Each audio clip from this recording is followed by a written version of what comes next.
Hello, Assalamu alaikum and welcome back to my channel.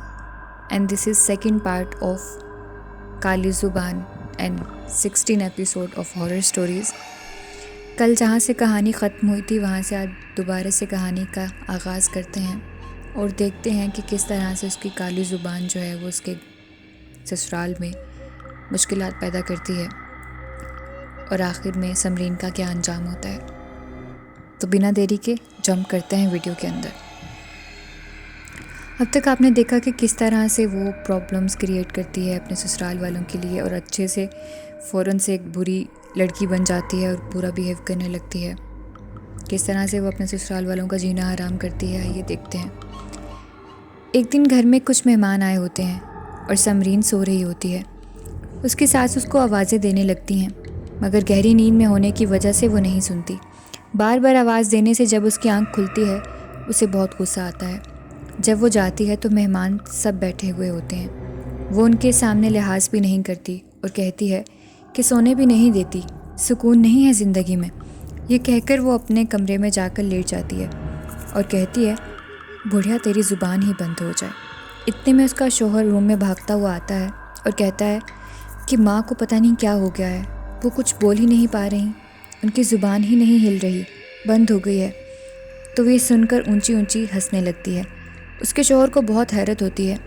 इससे पहले वो उसे कुछ कहता उसकी माँ की हालत काफ़ी संजीदा हो जाती है और वो वहाँ से भागकर अपनी माँ को अस्पताल लेकर जाता है मगर डॉक्टर्स को कुछ भी समझ नहीं आ रहा होता। अगले दिन वो अपनी सास से फिर बदतमीज़ी कर रही होती है। जब उसका देवर ये देखता है तो वो अपने गुस्से पर काबू नहीं रख पाता। जैसे वो समरीन को थप्पड़ मारने के लिए हाथ उठाता है तो समरीन कहती है मार कर दिखा, तेरा हाथ ही नहीं हिल सकेगा। इतने में उसके देवर का हाथ हवा में ही मुअल्लक हो जाता है। उसकी सास भी ये सब देख रही होती है और जाते जाते वो उन दोनों को वहशी अंदाज में घूर कर जाती है। उसकी आंखें जलने लगती हैं। वो माँ बेटा दोनों डर जाते हैं। उसका देवर अपना हाथ पकड़कर बैठ जाता है। उसकी माँ अभी तक भी बोल नहीं पा रही थी। समरीन का देवर अपनी भाभी के बारे में सब कुछ अपने भाई को बताता है कि लगता है कि इसके अंदर कोई चीज़ मौजूद है, कहीं कहती कुछ है, वो सब हो जाता है। अम्मा का ये हाल भी इसने ही किया है, मेरा भी। आप क्यों ये बात नहीं मानते कि ये सब नॉर्मल नहीं है। वो समरीन को इतना पसंद करता था कि उसे घर वालों की किसी भी बात पर यकीन नहीं आ रहा था। फिर वो कुछ ऐसा देखता है कि ना चाहते हुए भी उसे यकीन करना पड़ता है। एक रात सब सो रहे होते हैं कि वो सुनता है कि समरीन किसी से बातें कर रही है। जब वो आंखें खोलता है तो वहाँ पर कोई नहीं होता। समरीन वहाँ मौजूद नहीं होती। वो आवाज़ बाथरूम से आ रही होती है। जब वो दरवाज़े पर कान लगाकर सुनता है तो उसे बातें सुनाई देती हैं कि तुम मुझे इतना पसंद करते हो और मैं जानती हूँ ये तुम ही कर रहे हो। तुम ही ने मेरे बाप को मारा है ना, मेरे देवर को भी तुमने ही इतनी तकलीफ़ पहुँचाई और मेरी सास की ज़ुबान भी तुम्ही ने बंद की है। इतने में खौफनाक आवाज़ आती है कि मैं सबको ख़त्म कर दूँगा जो तुम्हें तकलीफ़ देगा।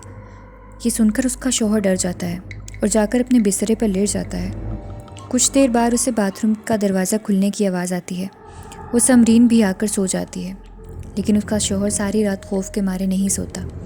अब सुबह होती है तो वो समरीन से कोई बात नहीं कर रहा था। फिर वो समरीन उसको कहती है कि मुझे मेरी अम्मी के घर छोड़ा। वो बिना कुछ कहे उसको उसकी अम्मी के घर छोड़ आता है और वापस घर आके अपनी माँ और भाई से कहता है कि आप दोनों सच कहते हैं, समरीन पर किसी जिन का साया है। मैंने रात उससे बातें करते देखा है बाथरूम में और उसके वालिद साहब को भी उस जिन ने मारा है और आप दोनों का आजकल जो भी हाल है उसी ने किया है। सब डर जाते हैं। उसका भाई कहता है कि भाई इस सब का क्या इलाज है। तो वो कहने लगता है कि मौलाना साहब को जानता हूँ, उन्हीं के पास चलते हैं। वो उनको सब बताते हैं। वो लोग उसी वक्त मौलवी साहब के पास जाते हैं। जब वो हिसाब लगाते हैं तो पता चलता है कि समरीन पर एक बुरा जिन आशिक है जो उसको नुकसान पहुंचाने वाले हर इंसान को अजियत देता है। उसके शौहर ने पूछा मौलवी साहब इस सब का हल क्या है। तो मौलवी साहब कहते हैं उसने बुरी तरह से तुम्हारी बीवी को अपने काबू में कर लिया है और वो भी उसकी अपनी रज़ा से। वो जानबूझकर उस जिन से कह रही है कि तुम्हारे घर वालों को अजियतें दे। समरीन के शौहर को बहुत दुख होता है। وہ اس کی امی پر دم کرتے ہیں تو ان کی آواز بھی واپس آ جاتی ہے اور تعویذ ان سب کو باندھنے کے لیے دیتے ہیں حفاظتی طور پر، تاکہ کوئی بھی چیز ان کا کچھ نہ بگاڑ سکے۔ اور مولوی صاحب کہتے ہیں کہ وہ جن تم لوگوں کو تب تک نقصان نہیں پہنچا سکے گا جب تک وہ سمرین کو تم کچھ نہیں کہتے، اور پھر بھی وہ پاس نہ آیا تو مجھے بتانا، میں اللہ کے نام سے اسے جلا کر بھسم کر دوں گا۔ اور وہ کہتے ہیں کہ تمہاری بیوی ایک حاسد اور جلن رکھنے والی عورت ہے جو کسی کو خوش دیکھ کر برداشت نہیں کر سکتی، اور وہ بڑوں کی عزت بھی نہیں کرتی۔ وہ جو جن اس پر حاوی ہوا ہے وہ بھی ایک برا جن ہے، تو تمہاری بیوی کبھی بھی نہیں بدل سکتی۔ خیر، جب وہ لوگ گھر جاتے ہیں تو سمرین پہلے ان کا بیٹھ کر انتظار کر رہی ہوتی ہے۔ سب اس کو دیکھ کر ڈر جاتے ہیں اور وہ اپنی بیوی کو کہتا ہے کہ تم یہاں کیسے؟ ابھی تو تمہیں گھر چھوڑ کر آیا تھا۔ وہ ہمیشہ کی طرح اونچی اونچی آواز میں بولنے لگتی ہے اور بدتمیزی کرنے لگتی ہے۔ جب اس کی ساس منع کرتی ہیں تو کہتی ہے کہ واہ بڑھیا، تجھے پھر سے زبان لگ گئی ہے، میں نے تو سوچا کہ ہمیشہ کے لیے گونگی ہو جائے گی۔ کوئی مسئلہ نہیں، اب تیرا پکا علاج کروانا پڑے گا۔ وہ جب یہ بولتی ہے تو اس کا شوہر اس کو ڈانٹتا ہے اور اس کی ساس بھی اس کو کہتی ہے کہ اپنی زبان سنبھال کر بات کرنا۔ وہ یہ سن کر ساس پر ہاتھ اٹھانے لگتی ہے کہ اس کا شوہر اسے بازو سے کھینچ کر تھپڑ مارتا ہے اور بنا سوچے سمجھے اسے کہتا ہے کہ بس میں تمہیں طلاق دیتا ہوں۔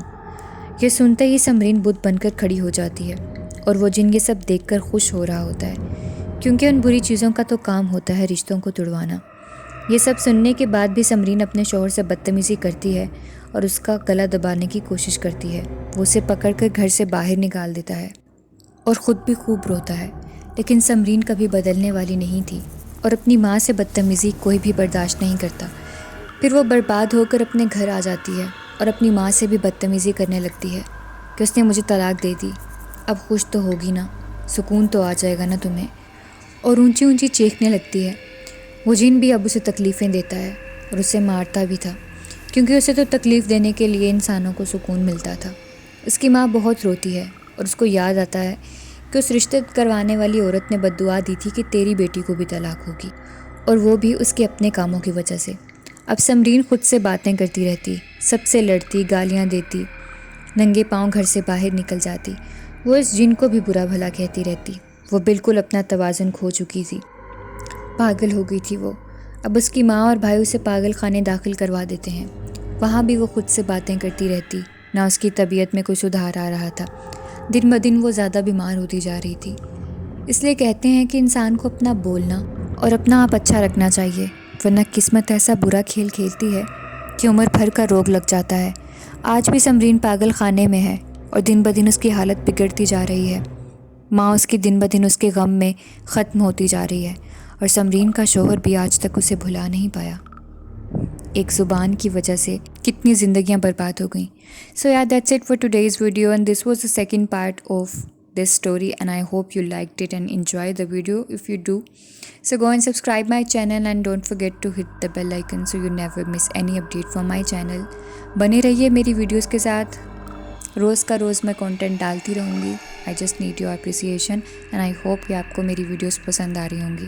Keep supporting, keep loving. ملتے ہیں دوبارہ نئی ویڈیو کے ساتھ، تب تک انتظار کیجیے اور اپنا خیال رکھیے۔ خدا حافظ۔